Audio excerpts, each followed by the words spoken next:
Supreme court ప్రధాన న్యాయమూర్తిగా BR Gavai గారు ఉన్నప్పుడు తన మీదనే చెప్పు విసిరేసినటువంటి వ్యక్తి రాకేష్ కుమార్ అనే ఒక న్యాయవాది. సరే, మొత్తం మీద అయితే దేశవ్యాప్తంగా చెడుగానో పాజిటివ్ అంటే చెడుగానో మంచిగానో తనైతే ఏమంటారు దేశవ్యాప్తంగా ఒక స్పెషల్ న్యాయవాది అయ్యారు. మొత్తం మీద అందరికీ తెలిసిపోయిన న్యాయవాది పేరు అందరికీ తెలిసిపోయింది. ఏం చేయకుండా ఒక చెప్పు విసిరేసి. సరే, ఈ అంశం మీద సుప్రీంకోర్టు ప్రధాన న్యాయమూర్తిగా ఉన్నటువంటి అప్పుడు బిఆర్ గవాయ్ గారు తనను క్షమించేశారు. ఆ తర్వాత దీన్ని వదిలేశారు వాళ్ళు. బట్ ఆయన ఢిల్లీ బార్ అసోసియేషన్లో రిజిస్టర్ అయి ఉన్నారు. తనకు బార్ అసోసియేషన్ తన న్యాయవాది ఆ రిజిస్ట్రేషన్ని సస్పెండ్ చేసింది. తర్వాత ఈయన బ్రహ్మాండమైన ఇంటర్వ్యూలు ఇచ్చే స్థాయికి ఎదిగిపోయారు. ఏమన్నంటే, నాకు కల్లో దేవుడు కనిపించి చెప్పిసిరేమన్నాడు, ఇసిరేసిన అని చెప్పారు. సీన్ కట్ చేస్తే ఈరోజు ఢిల్లీ ఒక కోర్టుకు వచ్చారు.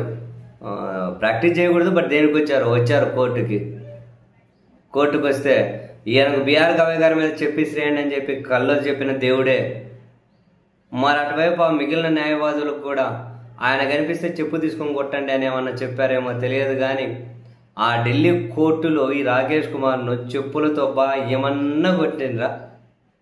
న్యాయవాదులందరూ కలిసి చెప్పులతో పట్ట పట్ట పట్ట పట్ట పట్ట బాబోయ్ ఉతికి ఆరేసిండ్రు. అది పిచ్చకొట్టుడు కొట్టిండ్రు చెప్పులు తీసుకొని.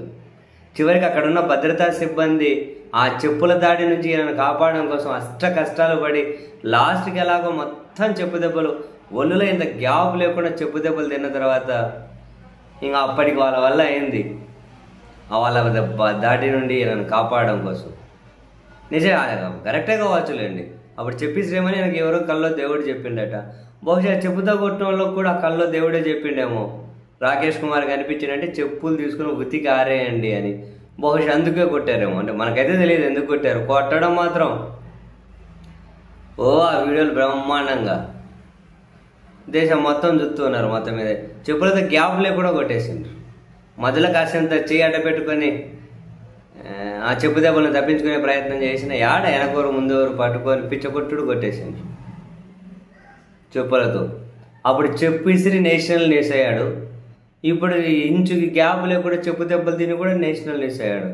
సరే, న్యాయవాదిగా ఆయన జీవితం మొత్తం సాధించిండేది ఏమైనా ఉందో లేదో తెలియదు. కానీ చెప్పిసిరేసి పాపులర్ అయ్యా, చెప్పు దెబ్బలు తిని పాపులర్ అయ్యా. గొప్పోడే.